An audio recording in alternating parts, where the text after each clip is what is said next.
Assalamualaikum warahmatullahi wabarakatuh. Salam sejahtera bagi kita semua. Shalom, Om Swastiastu, Namo Buddhaya, salam kebajikan. Perkenalkan, saya Dr. Muhammad Zaki Mubarak SHMH, dosen tetap di program studi hukum Fakultas Ekonomi dan Sosial Universitas Jenderal Ahmad Yani Yogyakarta. Video ini dibuat untuk memenuhi administrasi sertifikasi dosen yang saya ikuti pada gelombang 1 tahun 2026 yang diselenggarakan oleh Kemendikbudristek.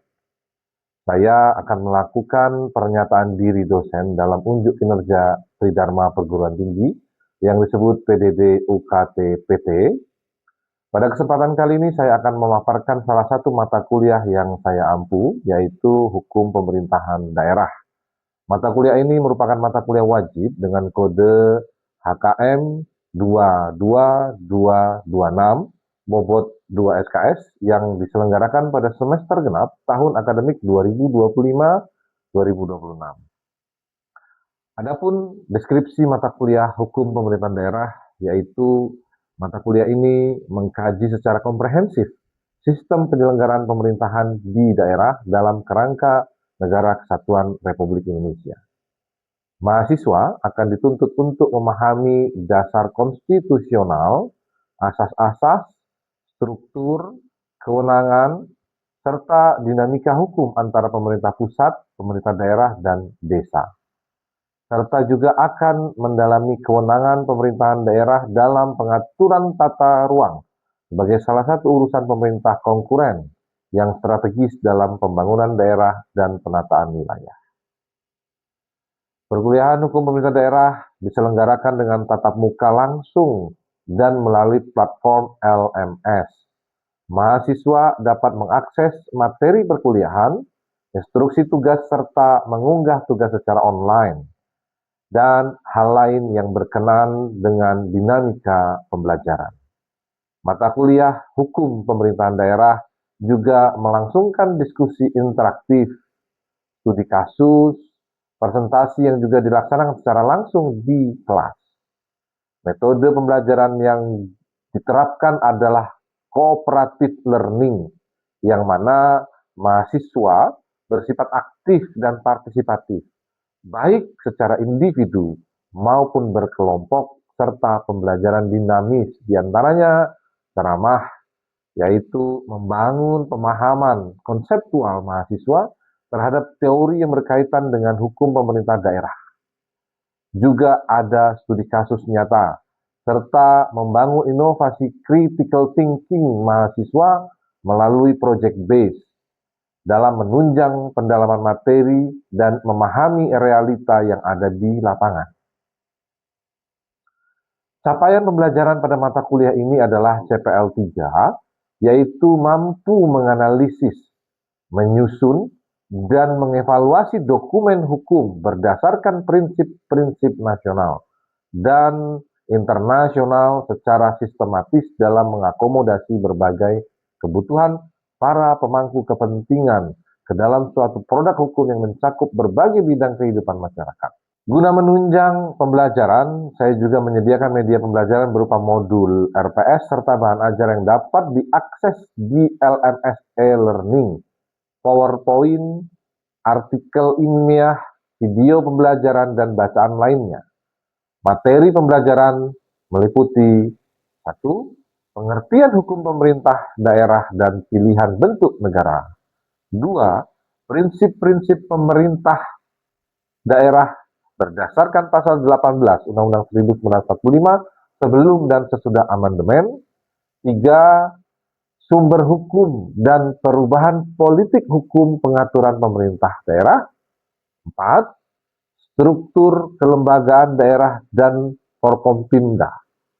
5. Instansi vertikal dan tugas daerah. 6. Otonomi daerah, sentralisasi, dan dekonsentrasi. 7. Daerah istimewa, otonomi khusus, daerah khusus, dan badan otorita. 8. Hubungan pusat dan daerah, urusan pemerintahan, tugas pembantuan, dan teori residu. 9. Keuangan daerah, APBD, DAU, DAK, dan dana bagi hasil DBH. 10.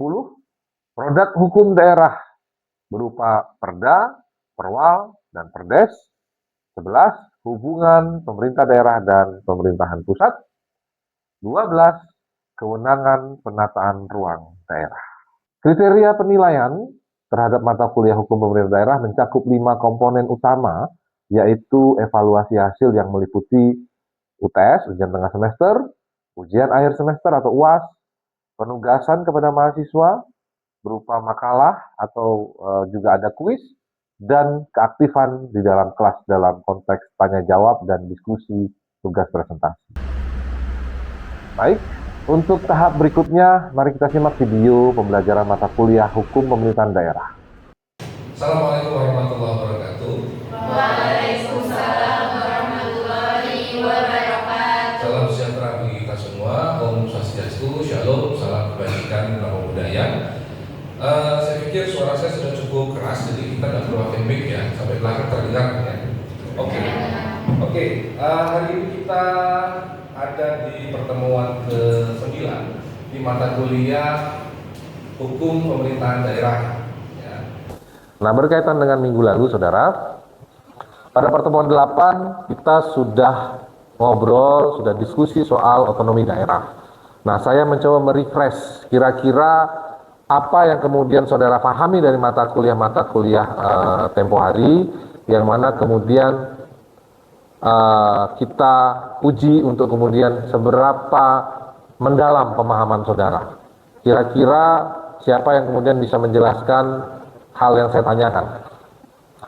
Coba saudara jelaskan tentang pengertian otonomi daerah. Ada yang bisa mewakili pengertian otonomi daerah? Silakan, Mas Nathan. Kalau yang dari saya pahami, Pak, apa yang sudah sempat kita diskusikan soal otonomi daerah, Ya. yang saya tangkap adalah otonomi daerah ini berarti suatu daerah itu diberikan kewenangan khusus untuk mengatur atau mengelola sesuai dengan apa yang dimiliki di daerahnya. Jadi itu jadi kewenangannya sendiri itu untuk mengurusi. Tentu juga dengan delegasi kewenangan dari pemerintah pusat. Contoh yang bisa saya pahami seperti daerah kita, daerah keistimewaan Jogja, itu otonomi daerah yang saya pahami, di mana kita punya kepemerintahan khusus, kita bisa mengelola dengan konteks budaya Jogja itu sendiri. Gitu. Itu yang saya pahami soal. Oke, jadi Pemahaman Mas Nathan bahwa otonomi daerah itu adalah kebebasan daerah untuk kemudian mengatur daerahnya sendiri. Tahu tidak apa yang saja yang diatur, Mas? Ada 5, 6 yang diatur justisial, soal hukumnya, kemudian ada soal pertahanan, pertahanan, lalu hubungan luar negeri, bisa dibantu, keamanan, apa lagi? Agama, fiskal. Jadi itu yang kemudian menjadi ruang yang tidak boleh diatur ya. Tadi Mas Nathan sudah menjelaskan otonomi daerah. Oke, thank you Mas Nathan.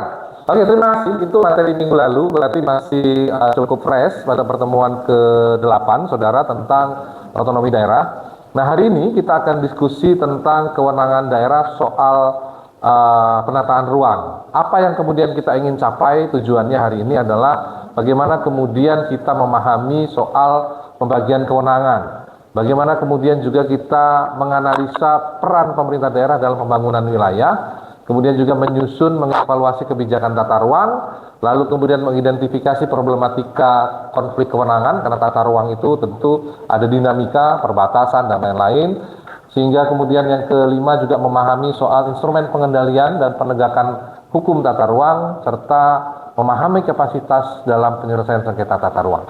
Itu yang kemudian akan kita diskusikan pada pertemuan hari ini. Mudah-mudahan lancar sampai selesai nanti kira-kira jam 13 ya. Oke, saudara, nanti kalau ada yang mau tanya, mau diskusi, silakan angkat tangan. Tidak perlu menunggu jeda mata kuliah materinya. supaya dinamis.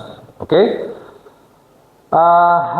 Sekarang kita bicara soal kewenangan pemerintah daerah dalam pengaturan tata ruang. Yang pertama harus Anda pahami soal pengertian tata ruang dulu, bahwa kemudian banyak bagian di keseharian kita yang kemudian mencoba melihat bahwa orang hukum itu hanya bicara aturan. Ternyata ketika kita sudah bicara soal tata ruang, itu ada soal hukum tata ruangnya. Bahwa kemudian ada hukum tata ruang. Nah, apa arti tata ruang yang kemudian harus Anda pahami? Tata ruang itu adalah salah satu instrumen penting, ya. Bagaimana kemudian untuk mengatur ruang agar tercapai keserasian antara kepentingan pembangunan, kelestarian lingkungan serta kebutuhan masyarakat. Jadi, kalau tata ruang itu mengatur bagaimana posisi ruang-ruang. Sementara hukum tata ruang itu mengatur apa? Mengatur soal regulasi yang ada di dalam penataan ruang. Sehingga ada keserasian antara ruang, keserasian antara wilayah, keserasian antara lingkungan. Itu pengertian hukum tata ruang. Yang mana kemudian diatur dalam Undang-Undang Nomor 26 Tahun 2007 ya, tentang penataan ruang. Yang mana ada doktrin yang menekankan bahwa ruang itu tidak semata-mata bersifat fisik, tapi juga sebagai objek hukum yang harus diatur untuk kepentingan publik. Saudara bisa bayangkan, kalau kemudian tata ruang itu tidak diatur oleh negara, maka kemudian tentu akan semrawut, tentu akan tidak teratur. Bagaimana kemudian ada gium yang mengatakan bahwa lingkungan kita hari ini itu bukan punya kita. Lingkungan kita hari ini adalah warisan yang akan kita warisan kepada anak cucu kita. Sehingga disinilah peran penting bagaimana kemudian hukum tata ruang itu ada, ya, di situ. Oke. Kemudian kenapa hukum tata ruang menjadi perlu dan penting untuk dipelajari? Ya, kita harus lihat bagaimana landasan filosofisnya, bagaimana landasan sosiologisnya, dan bagaimana landasan juridisnya. Yang pertama kita lihat adalah landasan filosofis dan sosiologis, yang mana ini menjadi bagian paling mendasar di dalam kita memahami hukum tata ruang di Indonesia. Ya, dari ketiga landasan ini, landasan filosofis, yuridis, dan sosiologis, semua ini menjadi arah yang kemudian melegitimasi kedudukan hukum tata ruang di sistem hukum Indonesia. Yang pertama, kita bicara soal landasan filosofis. Landasan filosofisnya jelas. Di sini pada tahu kan Undang-Undang Dasar pasal 33? Kalau belum hafal nih harus diospek lagi. Ya. Tahu ya bahwa kemudian pasal 33 menyatakan apa?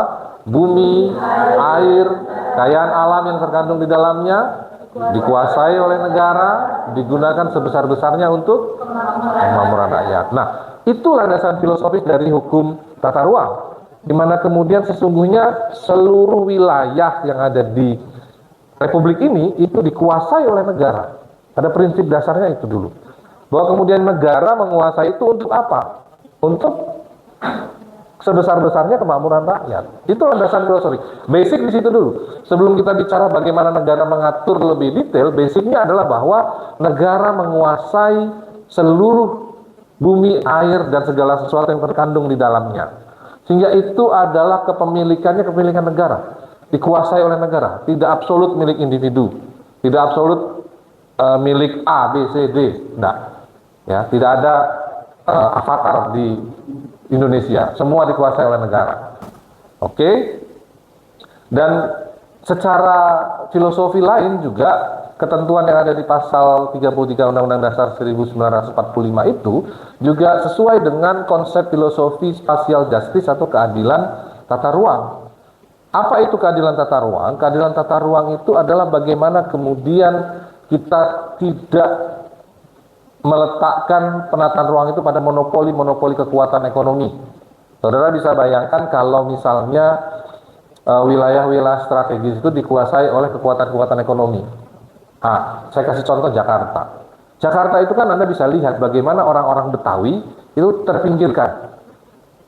Kalau kemudian tidak ada yang namanya spatial justice, tidak ada keadilan ruang, maka kemudian Anda bisa bayangkan suatu saat nanti orang-orang Jogja asli itu Bantul, ya, Mbak ini Bantul gitu ya, terpinggirkan, jauh sana. Kota-kota di Bantul, kota-kota di Sleman jauh. Kenapa? Karena prinsip spatial justice filosofi keadilan ruang itu tidak dijaga. Karena negara harus ada di situ, harus dikendalikan. Tanah di Jogja ini kan murah-murah. Nanti investor datang, kalau tidak dikendalikan, sawah-sawah dibeli sama orang-orang non-Bantul, orang Bantul-Bantul ke pinggir. Ya, itu filosofi. Nah, oke. Sampai di sini kira-kira bisa dipahami atau ada yang mau didiskusikan? Clear ya?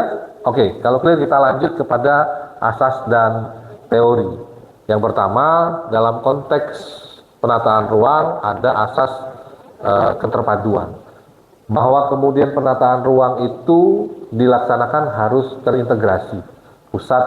Pemerintah pusat, pemerintah provinsi, pemerintah kabupaten, kecamatan harus terintegrasi penataan ruangnya. Tidak boleh kalau pusat sudah ngatur zona pantai Depok tadi adalah zona nelayan, lalu kemudian daerah bilang, oh nggak cocok tuh, itu cocoknya kampus. Wah, nggak terpadu tuh, nggak terintegrasi. Ya. Yang kedua ada keserasian, keselarasan dan keseimbangan, di mana kemudian pola ruang ini harus diserasikan dengan lingkungan. Kalau kemudian ada zona-zona memang strategis, kalau mau dibuat pabrik, mau dibuat mall, mau dibuat apa, tapi daya dukung lingkungannya nggak cukup, misalnya jalannya kecil-kecil, atau kemudian di situ banyak zona-zona sawah yang dilindungi, ini nggak bisa. Jadi apa yang direncanakan dalam proses penataan ruang ini harus serasi, harus selaras dan harus seimbang. Ada tanah yang mau ditutupi oleh beton-beton, harus juga ada bagian tanah yang bisa terbuka menampung hujan atau menampung resapan air sebagaimana tadi beton yang ditutupi ini. Nah, itulah namanya serasi, selaras, dan seimbang. Lalu kemudian keberlanjutan, sustainabilitas. Bahwa penataan ruang ini harus berlanjut. Tidak boleh kemudian tata ruang ini hanya untuk kepentingan satu generasi, gitu, nggak bisa. Anda bisa bayangkan kalau kemudian penataan ruang itu hanya difokuskan pada satu generasi. Selesai, anak cucu Anda bisa-bisa tidak bisa melihat pohon kelapa kayak di luar ruangan ini. Gitu. Dia bisa bingung pohon kelapa itu bentuknya kayak gimana. Kan begitu. Nah, harus ada keberlanjutannya. Lalu ada keberdayaan dan keberhasilgunaan. Jadi tata ruang itu juga harus kemudian meletakkan masyarakat itu berdaya, bisa memiliki hasil guna atas penataan ruang itu.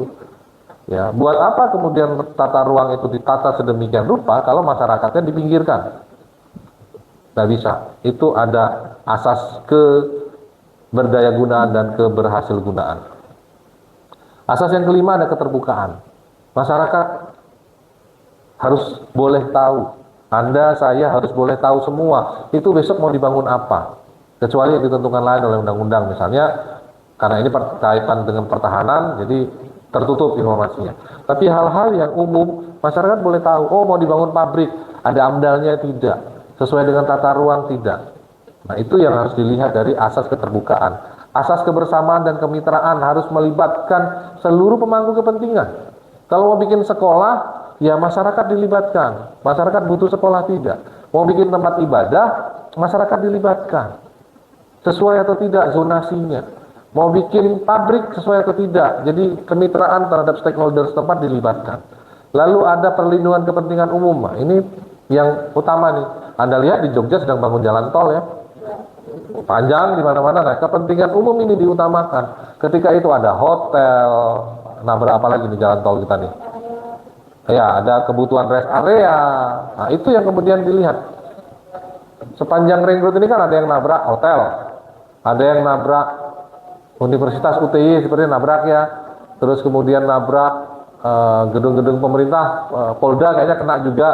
Nah, untuk kepentingan umum itu harus disediakan, diberikan, begitu ya. Yang ke-8 bahwa kemudian hukum penataan ruang itu berasaskan kepastian hukum dan keadilan, jelas. Kalau dalam Undang-Undang Dasar disebutkan negara Indonesia adalah negara hukum, maka hukum tata ruang dalam menata ruang juga harus berbasis pada hukum yang pasti dan hukum yang adil. Dan yang terakhir adalah bagaimana kemudian penataan ruang itu harus akuntabel, bisa diukur. Akuntabilitasnya harus ada. Jadi kalau mau menata ruang harus akuntabel, harus bisa diukur. Gitu. Oke? Itu soal asas dan teori. Ada yang mau ditanyakan? Mas Nathan? Oke, silakan. Tadi saya sudah dengar tentang bagaimana negara punya kekuasaan yang luar biasa atas bumi, air, udara, dan segala halnya di pasal 33 Undang-Undang Dasar. Saya beberapa kali sering melihat ada kabar tentang bentrokan antara entah itu pemerintah dan juga masyarakat soal pertanahan, terutama tentang hak tanah nelayan, di mana sering-sekali ada masyarakat yang merasa haknya direbut atas tanah adat itu, namun pemerintah juga merasa ini adalah kewenangan mereka karena demi kemakmuran rakyat tadi. Nah, sebenarnya gimana sih Pak cara kita bisa memandang dua dilema ini yang saling bertabrakan? Di satu sisi memang ada hak nelayan, di mana tanah tersebut memang tanah adat yang mungkin adat tersebut, masyarakat tersebut merasa tanah ini memang tanah yang suci atau peninggalan dan lain-lain. Namun di satu sisi memang ada perkara tentang kemakmuran masyarakat, di mana mungkin menurut perencanaan tata ruang tanah ini memang seharusnya dipakai untuk keperluan negara. Mungkin saya butuh dibantu untuk melihat sudut pandang atas dilema tersebut. Oke, Mas Nathan. Jadi situasinya mungkin begini ya. Kalau kita bicara proses, misalnya ada satu wilayah gitu ya, satu zona gitu. Nah, ini ada proyek jalan tol. Padahal di zona ini misalnya ini hak layak gitu ya Mas ya. Situasinya begitu mungkin ya. Ini hak adat gitu ya. Ya, bagaimana kemudian kelanjutan proyek strategis nasional ini? Nah, kalau kita berkaca pada konteks pertanyaannya Mas Nathan bahwa kemudian bagaimana sih negara mengakui hak adat, bagaimana juga masyarakat melihat eksistensi masyarakat adat, eksistensi hak wilayah ini ketika kemudian ada proyek nasional atau apalah yang kemudian melewati zona ini. Konsepnya adalah ketika teman-teman masih ingat pelajaran hukum adat bahwa masyarakat hukum adat itu diakui kalau kemudian itu masih berjalan. Kalau kemudian di sekitar sini, zona sini memang masih ada masyarakat hukum adatnya, masyarakatnya masih mengikuti, kegiatan adat-adatnya masih berjalan, ya, maka kemudian itu diakui. Dan mau tidak mau harus dilindungi oleh negara juga. Sehingga kemudian proyek strategis nasional atau proyek apapun itu kemudian harus serasi dengan ini tadi. Sesuai dengan asasnya tadi. Ya. Tidak boleh kemudian dia asal tabrak. Ya, karena apa? Karena ternyata masyarakat itu adat istiadatnya masih diakui. Gitu. Gitu Mas Nathan? Oke. Selanjutnya adalah soal mekanisme penetapan melalui perda. Jadi setelah kemudian proses-proses tadi dilalui, maka lewat perda ditetapkanlah yang namanya Peraturan Daerah Rencana Tata Ruang Wilayah. Yang mana peraturan ini kemudian ditetapkan dan memiliki kekuatan mengikat sehingga sudah terbagi nih di daerah. Mana zonanya, zona apa segala macam sudah ada, sebagaimana ada di situ. Di dalam peraturan daerah itu nanti ada kebijakan tata ruangnya, bagaimana pemanfaatan tata ruangnya, bagaimana perencanaan tata ruangnya, dan bagaimana pengendalian. Pengendaliannya di dalamnya ada pengawasan, ada tindakan hukumnya juga, administratif, dan lain-lain. Begitu saudara. Nah, untuk detail coba kemudian saudara bisa mendengarkan, melihat video ini sambil kemudian nanti setelah ini kita diskusi sebentar. Saya ingin tahu apa yang saudara pahami dari pertemuan hari ini. Ini kita lihat dulu videonya.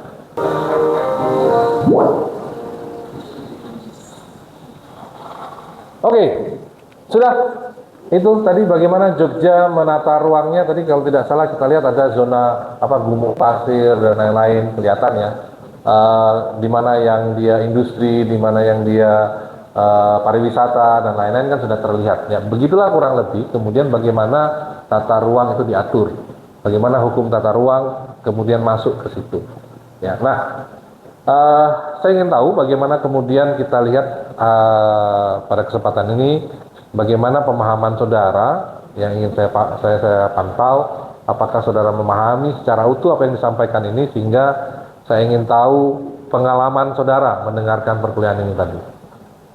Siapa? Atau saya yang bertanya? Oke, Mbak, gimana? Kamu mau nanya, silakan. Apakah tata ruang yang tidak sesuai dengan RT RW secara regulasi itu harus dibongkar atau ada implikasi hukum lainnya? Oke. Bagus pertanyaan Mbak Nadia. Mbak Nadia, pertanyaannya bagus sekali. Jadi begini, saya kembali ke papan tulis. Bagaimana kemudian pertanyaannya adalah soal kalau ada orang yang kemudian melakukan sesuatu yang tidak sesuai, apakah kemudian dibongkar? Oke Mbak, saya kasih contoh. Anda semua pasti sudah tahu dong, sudah lewat yang namanya Jalan Kaliurang atau Jalan Gejayan. Tahu ya? Tahu. Nah, saudara, dalam kemudian penegakan hukum tata ruang itu ada instrumen, yang pertama adalah instrumen administratif, yang kedua ada instrumen pidana. Nah, misalnya begini, dalam proses penataan ruang ada regulasi namanya ROI jalan. ROI jalan itu adalah kewajiban untuk mundur untuk orang yang akan membangun. Dia mundur nanti ada 5 meter, 10 meter, dan seterusnya. Nah, saudara bisa bayangkan, saya agak lupa di Gejayan itu berapa regulasinya, tapi Anda bisa lihat semua di Jalan Gejayan itu Mepet sama jalan raya. Semua mepet sama jalan raya. Hampir bisa dipastikan itu adalah sebuah pelanggaran. Maka apa yang bisa dilakukan? Kalau berdasarkan hukum tata ruang yang bisa dilakukan ya satu administratif. Kalau dia belum punya IMB, bangunan yang ada di sini belum punya PBG atau persetujuan bangunan gedung, maka dia diwajibkan membuat PBG dulu. Ya, di dalam PBG itu ada instrumen denda, ada instrumen retribusi. Maka mereka dikenai kewajiban untuk itu. Ya, ini di sini. Kalau kemudian sudah punya PBG, sudah bayar retribusi, sudah bayar denda, masih melanggar juga, maka sanksinya tadi pembongkaran. Pembongkaran dengan biaya ditanggung oleh pemilik bangunan. Kalau dalam prosesnya nanti ternyata ada mengakibatkan kecelakaan, cedera orang, maka masuk ke ranah pidana. Nah, itulah mekanisme-mekanisme yang kemudian dilalui dalam proses penegakan hukum tata ruang. Gitu. Paham, Mbak Nadia? Oke, terima kasih. Oke ya, bahwa kemudian apa yang kemudian saudara terima hari ini bisa saudara pahami, yang mana dalam pertemuan ke-10 minggu depan kita akan adakan diskusi mengenai materi apa yang saya sampaikan hari ini. Bagaimana kewenangan pusat, bagaimana koordinasinya, bagaimana pelanggarannya, bagaimana pengawasannya, itu akan kita diskusikan minggu depan. Barangkali itu yang bisa saya sampaikan. Mudah-mudahan diskusi kita, materi yang saya sampaikan hari ini bisa berguna, bermanfaat bagi saudara, dan saudara bisa mengembangkan keilmuannya lebih lanjut. Oke saudara, mohon maaf kalau ada yang kurang. Mudah-mudahan saudara semua diberikan kemudahan dalam proses belajar mengajar selanjutnya. Terima kasih. Assalamualaikum warahmatullahi wabarakatuh. Salam sejahtera bagi kita semua. Om Swastiastu, Salam, salam kebajikan, namo buddhaya. Sekian rekaman video pembelajaran mata kuliah Hukum Pemerintahan Daerah pada program studi Hukum Fakultas Ekonomi dan Sosial Universitas Jenderal Ahmad Yani Yogyakarta. Video ini digunakan sebagai salah satu syarat penyusunan dokumen pernyataan diri dosen dalam unjuk kinerja Tridharma atau PDD UKT PT. Semoga dapat menjadi pertimbangan yang baik dalam proses pengajuan sertifikasi dosen periode gelombang 1 tahun 2026.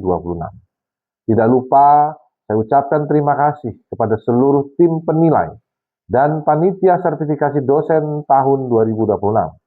Terima kasih pula kepada Universitas Jenderal Ahmad Yani Yogyakarta, Fakultas Ekonomi dan Sosial, serta rekan-rekan dosen sejawat dan adik-adik rekan mahasiswa. Akhir kata, wassalamualaikum warahmatullahi wabarakatuh. Salam sejahtera bagi kita semua. Shalom. Om Swastiastu, Namo Buddhaya, salam kebajikan.